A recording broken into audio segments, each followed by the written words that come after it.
ओम शांति। आज की मुरली है 5 नवंबर 2025 की। तो आज की मुरली में बाबा कह रहे हैं कि ये सारी दुनिया रोगियों की हॉस्पिटल हो गई है, तो बाबा आए हैं सारी दुनिया को निरोगी बनाने। कल भी बाबा ने कहा कि सूक्ष्म काया यानी प्रकाश की काया, उसके बारे में बाबा ने सारा ज्ञान सुनाया हमें। तो ये जो रोगी हो गई आत्माएं जो इस टाइम कलयुग में, तो वो क्यों हो गई है कि विकारों के कारण।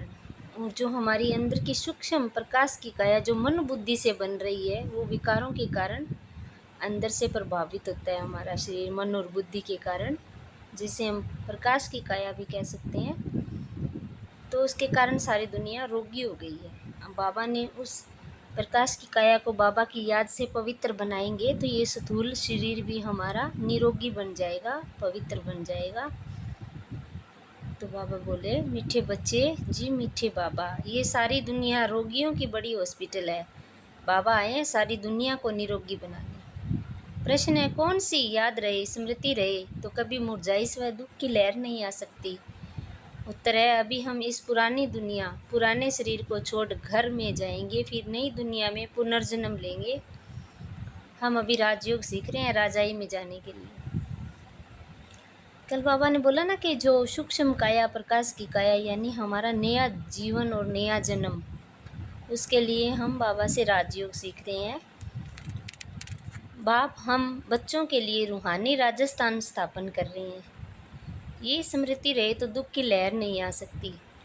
बाबा के राजयोग से हम रूहानी राजस्थान यानी राजा महाराजाओं का स्थान है, वो स्थापन कर रहे हैं। लेकिन सतयुग में तो ये हमें पता ही नहीं होगा, तो उसका अनुभव हमें अभी करना है, इसी वक्त। तो हमें अभी मन और बुद्धि से हल्का फरिश्ता बनना है। फरिश्ता यानी जिनमें कोई भी बोझ नहीं। वैसे बाबा ने बोला कि फरिश्ता यानी जिनमें हड्डी मांस का शरीर ना हो। मन और बुद्धि के द्वारा हमारा नया प्रकाश का शरीर जो बन रहा है, उसे हम कहेंगे सूक्ष्म प्रकाश की काया। तो ये भी याद रहे कि बाबा हमारे लिए नया राजस्थान स्थापन कर रहे हैं रूहानी, तो दुख की लहर नहीं आएगी। गीत है, तुम ही हो माता पिता तुम ही हो, ओम शांति। गीत कोई तुम बच्चों के लिए नहीं है, नए नयों को समझाने के लिए है। ऐसे भी नहीं कि यहाँ सब समझदार ही है, नहीं, बेसमझ को समझदार बनाया जाता है। बच्चे समझते हैं हम कितने बेसमझ बन गए थे, अब बाप हमको समझदार बनाते हैं। गीत में क्या है कि तुम ही हो माता पिता तुम ही हो, तो ये बाबा के लिए कहेंगे। और बाबा कह रहे हैं भी ये नए बच्चों के लिए है। वैसे तो जिनको नहीं पता हो यानी जो बेसमझ है, उनके लिए बोल रहे हैं बाबा। अब बाबा ने हमें समझदार बनाया, यानी कैसे हमें ज्ञान दिया कि बच्चे तुम शरीर नहीं आत्मा हो। तो अब हम समझदार बन रहे हैं और मन और बुद्धि से अपनी आत्मा पर काम कर रहे हैं। तो जैसे स्कूल में पढ़कर बच्चे कितने समझदार बन जाते हैं, ये तो आत्मा को समझदार बनाना है। पढ़ती भी आत्मा है शरीर द्वारा। बाबा कह रहे हैं ना कि अपनी आत्मा को बाबा की याद में लगाए रखेंगे, मन और बुद्धि को, तो आत्मा ही ये सारी चीज़ पढ़ती है इस शरीर में रह करके। परंतु बाहर में जो भी शिक्षा मिलती है वह है अल्पकाल के लिए, शरीर निर्वाह अर्थ। भले कोई कन्वर्ट भी करते हैं, हिंदुओं को क्रिश्चियन बना देते हैं, किस लिए? थोड़ा सुख पाने के लिए, पैसे नौकरी आदि सहज मिलने के लिए, आजीविका के लिए। अब तुम बच्चे जानते हो, हमको पहले तो आत्माभिमानी बनना पड़ी। अब देखो दुनिया में भी लोग अपना धर्म परिवर्तन करते हैं सिर्फ पैसों के लिए या सुख पाने के लिए। लेकिन बाबा तो कह रहे हैं आप बच्चों को ये जो अपना धर्म है यानी आत्माभिमानी है, ये बनना पड़ेगा। ये है मुख्य बात, क्योंकि यही है रोगी दुनिया। ऐसा कोई मनुष्य नहीं जो रोगी नहीं बनता है, कुछ न कुछ होता ज़रूर है। ये सारी दुनिया बड़े से बड़ी हॉस्पिटल है जिसमें सब मनुष्य पतित रोगी है। आयु भी बहुत कम होती है, अचानक मृत्यु को पा लेती हैं। आत्मा अपने आप को शरीर समझती है तो विकारों में रहती है, तो जिससे कारण रोग लग जाते हैं, काल के चंबे में आ जाते हैं। ये भी तुम बच्चे जानते हो। ये हमारा शरीर जो आत्मा और 5 तत्वों से बना है, और ये हम फिर काल के चंबे में आ जाते हैं। अपने को दे समझने के कारण। तुम बच्चे सिर्फ भारत की ही नहीं, सारे विश्व की सर्विस करते हो गुप्त रीति से। मूल बात है कि बाप को कोई नहीं जानते। मनुष्य होकर और पारलौकिक बाप को नहीं जानते, उनसे प्यार नहीं रखते। अब बाप कहते हैं मेरे साथ प्यार रखो, मेरे साथ प्यार रखते रखते तुमको मेरे साथ ही वापस चलना है। जब तक वापस चलो तब तक इस चीची दुनिया में रहना पड़ता है। पहले पहले तो दे अभिमानी से दे ही अभिमानी बनो, तब तुम धारणा कर सकते हो और बाप को याद कर सकते हो। पहले तो हमें अपने आप को आत्म अभिमानी बनाना पड़ेगा, अपनी देह से जुड़ना पड़ेगा। अगर देही अभिमानी नहीं बनते तो कोई काम के नहीं। देह अभिमान तो सब है। तुम समझते भी हो कि हम आत्म अभिमानी नहीं बनते, बाप को याद नहीं करते, तो हम वही हैं जो पहले थे। मूल बात ही है देही अभिमानी बनने की, न कि रचना को जानने की। गाया भी जाता है रचता और रचना का ज्ञान। ऐसे नहीं पहले रचना फिर रचता का ज्ञान कहेंगे, नहीं। पहले पहले रचता वही बाप है। कहा भी जाता है गॉड फादर। वे आकर तुम बच्चों को आप समान बनाते हैं। बाप तो सदैव आत्म अभिमानी है ही, इसलिए वह सुप्रीम है। बाप कहते हैं मैं तो आत्म अभिमानी हूँ, जिनमें प्रवेश किया उनको भी आत्म अभिमानी बनाता हूँ। इनमें प्रवेश करता हूँ इनको कन्वर्ट करने, क्योंकि ये भी देह अभिमान में थे। इनको भी कहता हूँ अपने को आत्मा समझ मुझे यथार्थ रीति याद करूँ। ऐसे बहुत मनुष्य हैं जो समझते हैं आत्मा अलग है और जीव अलग है। आत्मा देह से निकल जाती है तो दो चीज़ हुई ना। बाप समझाते हैं तुम आत्मा हो। बाबा कह रहे हैं जब आत्मा शरीर से निकलती है तो शरीर और आत्मा दो चीज़ हो गई। फिर आत्मा में मन और बुद्धि दो चीज़ है, उनके कारण आत्मा अपवित्र बन जाती है। फिर आत्मा ही अपने कर्मों के अनुसार पुनर्जन्म लेती है। आत्मा ही शरीर लेकर पार टूट जाती है। बाबा बार बार समझाते हैं अपने को आत्मा समझो। आत्मा यानी आत्मा के अंदर क्या है? मन और बुद्धि। इसमें बड़ी मेहनत चाहिए। बाबा ने संडे की मुरली में भी बोला था कि चंचल मन, भटकती बुद्धि और पुराने संस्कार ये आत्मा की हो गई हैं, तो ये आत्म अभिमानी बनने से छूट जाएंगे बाबा को याद करने से। जैसे स्टूडेंट पढ़ने के लिए एकांत में बगीचे में जाकर पढ़ते हैं, पादरी लोग भी घूमने जाते हैं तो एकदम शांत रहते हैं, वह कोई आत्म अभिमानी नहीं रहते, क्राइस्ट की याद में रहते हैं। घर में रहकर भी याद करो तो कर सकते हैं, परंतु खास एकांत में जाते हैं क्राइस्ट को याद करने और कोई तरफ देखते भी नहीं। जो अच्छे अच्छे होते हैं समझते हैं हम क्राइस्ट को याद करते करते उनके पास चले जाएंगे। क्राइस्ट हेवन में बैठा है, हम भी हेवन में चले जाएंगे, ये भी समझते हैं। क्राइस्ट हेवनली गॉड फादर के पास गया, हम भी याद करते करते उनके पास जाएंगे। सब क्रिश्चियन उस एक के बच्चे ठहरे। उनमें ज्ञान ठीक, कुछ ज्ञान ठीक है, कुछ ज्ञान ठीक है, लेकिन क्राइस्ट की आत्मा तो ऊपर गई ही नहीं। क्राइस्ट नाम तो शरीर का है जिसको फांसी पर चढ़ाया, आत्मा तो फांसी पर नहीं चढ़ती। अब क्राइस्ट की आत्मा यानी ये शरीर का नाम क्राइस्ट है, लेकिन आत्मा का तो कोई नाम ही नहीं है। अब क्राइस्ट की आत्मा गॉड फादर के पास गई, ये कहना भी गलत हो जाता है। वापिस कोई कैसे जाएंगे? हर एक को स्थापना फिर पालना जरूर करनी होती है। मकान को पोताई आदि कराई जाती है, ये भी पालना है ना। बाबा कह रहे हैं जो जिस धर्म की स्थापना करते हैं फिर उसकी पालना भी तो करनी होती है ना। अब बेहद के बाप को तुम याद करो, ये ज्ञान बेहद के बाप के सिवाय कोई दे न सके। अपना ही कल्याण करना है, रोगी से निरोगी बनना है। ये है रोगियों की बड़ी हॉस्पिटल, सारी विश्व रोगियों की हॉस्पिटल है। रोगी जरूर जल्दी मर जाते हैं, बाप आकर इस सारे विश्व को निरोगी बनाते हैं। ऐसे नहीं यहाँ ही निरोगी बनेंगे। बाप कहते हैं निरोगी होते ही हैं नई दुनिया में। जब हम अपने आप को आत्मा समझने लगेंगे तो आत्म अभिमानी रहेंगे तो फिर निरोगी बनने लग जाएंगे। पुरानी दुनिया में निरोगी हो न सके। ये लक्ष्मी नारायण निरोगी एवर हेल्दी है, वहाँ आयु भी बड़ी होती है, रोगी विशेष होते हैं, वाइसलेस रोगी नहीं होते। वह है ही संपूर्ण निर्विकारी। बाप खुद कहते हैं इस समय सारी दुनिया, विश्व, खास भारत रोगी है। तुम बच्चे पहले पहले निरोगी दुनिया में आते हो, निरोगी बनते हो याद की यात्रा से। आत्मा समझेंगे तो हम निरोगी बनते जाएंगे। याद से तुम चले जाएंगे अपने स्वीट होम। ये भी एक यात्रा है, आत्मा की यात्रा। बाप परमात्मा के पास जाने की। ये है स्पिरिचुअल यात्रा। ये अक्सर कोई समझ नहीं सकेंगे। तुम भी नंबरवार जानते हो, परंतु भूल जाते हो। मूल बात है, ये समझाना भी बहुत सहज है, परंतु समझाए वह जो खुद भी रूहानी यात्रा पर हो। खुद होगा नहीं, दूसरों को बताएंगे तो तीर नहीं लगेगा। सच्चाई का जौहर चाहिए। हम बाबा को इतना याद करते हैं जो बस स्त्री पति को कितना याद करती है। ये है पतियों का पति, बापों का बाप, गुरुओं का गुरु। गुरु लोग उस बाप को याद करते हैं। क्राइस्ट भी बाप को ही याद करते थे, परंतु उनको कोई जानते नहीं।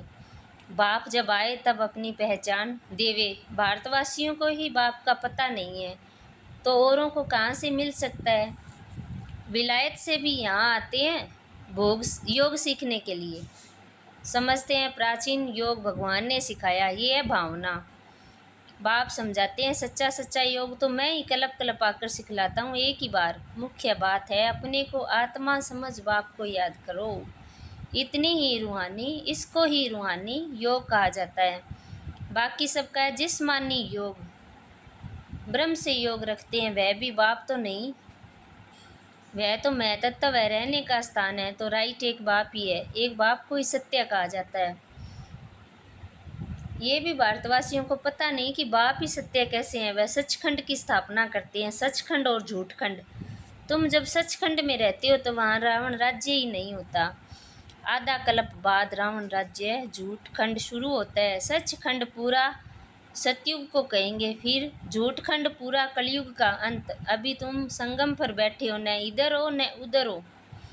तुम यात्रा कर रहे हो, आत्मा ट्रेवल कर रही है, शरीर नहीं। बाप आ करके यात्रा करना सिखाते हैं, यहाँ से वहाँ जाना है तुमको ये सिखाते हैं। वो लोग फिर स्टार्स, मून आदि तरफ जाने की ट्रेवल करते हैं। अभी तुम जानते हो उनमें कोई फ़ायदा नहीं। इन चीज़ों से सारा विनाश होना है। बाकी जो भी मेहनत करते हैं सब व्यर्थ है। तुम जानते हो सब चीज़ें जो साइंस से बनती है वह भविष्य में तुम्हारे ही काम आएगी।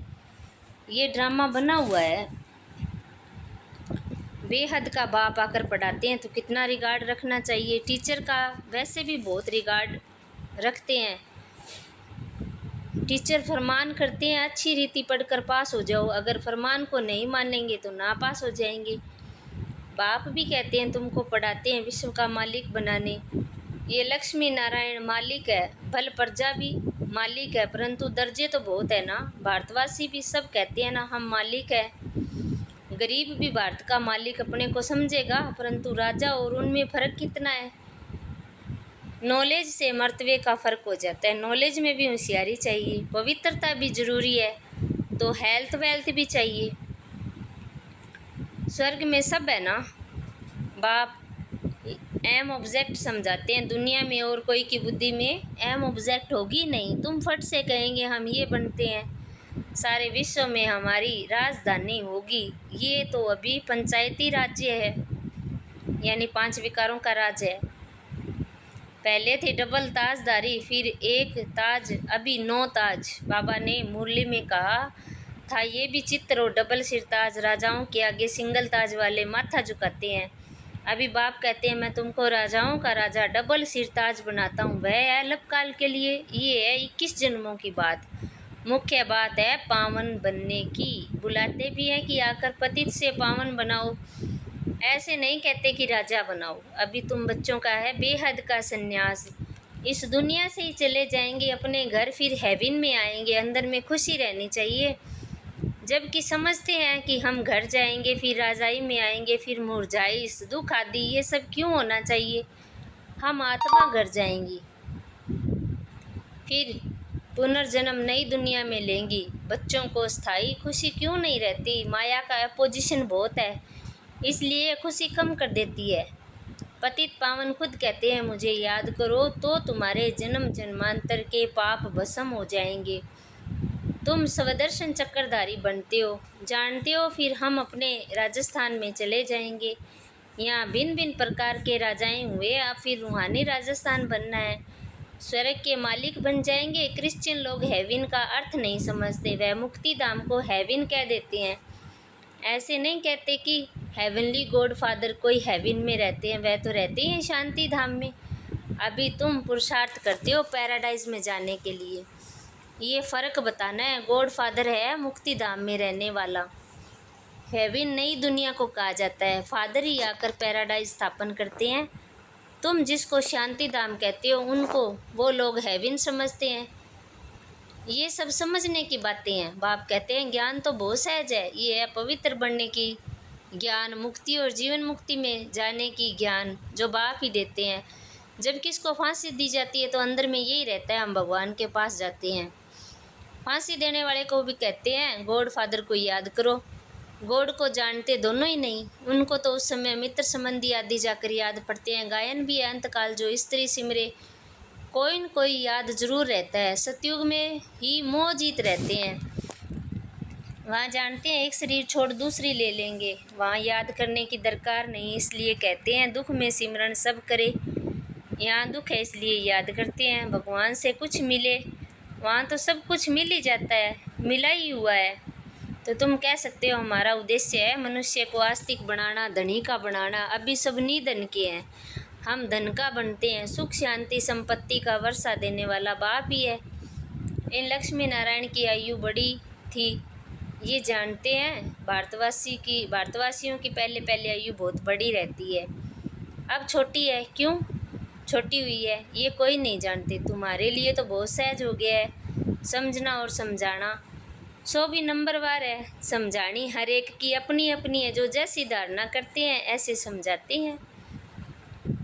अच्छा, मीठे मीठे सगिलदे बच्चों प्रति माता पिता बाप दादा का याद प्यार और गुड मॉर्निंग। रूहानी बाप की रूहानी बच्चों को नमस्ते।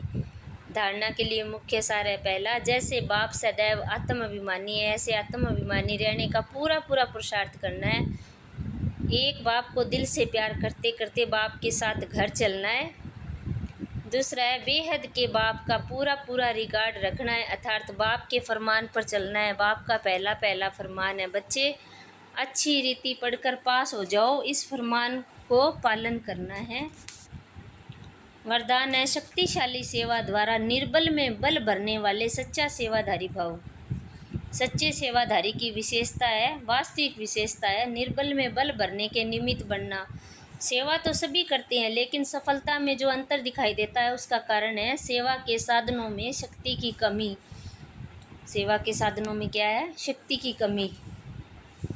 सेवा के साधन तो हमारे पास बहुत है लेकिन उसमें शक्ति की कमी कह रहे हैं बाबा। जैसे तलवार में अगर जौहर नहीं तो तलवार का काम नहीं करती, ऐसे सेवा के साधनों में यदि याद की शक्ति का जौहर नहीं तो सफलता नहीं।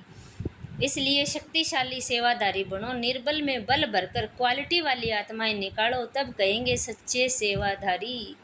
स्लोगन है हर परिस्थिति को उड़ती कला का साधन समझकर सदा उड़ते रहो। कोई भी परिस्थिति आ जाए उसे अपनी उड़ने की कला का साधन समझो, यानी हर परिस्थिति हमें उड़ाने वाली है, सदा उड़ते रहो। व्यक्ति सारे हैं अशरीरी व विदेही स्थिति का अभ्यास करो। वैसे अशरीरी होना सहज है लेकिन जिस समय कोई बात सामने आए हो, कोई सर्विस के झंझट हो, कोई हलचल में लाने वाली परिस्थितियाँ हो, ऐसे समय में सोचा और अशरीरी हो जाएं। उसके लिए बहुत समय का अभ्यास चाहिए। सोचना और करना साथ साथ चले तब अंतिम पेपर में पास हो सकेंगे। तो क्या करना है? सोचना और करना एक साथ हो तब हमारा अंतिम पेपर में पास होंगे। अच्छा, ओम शांति।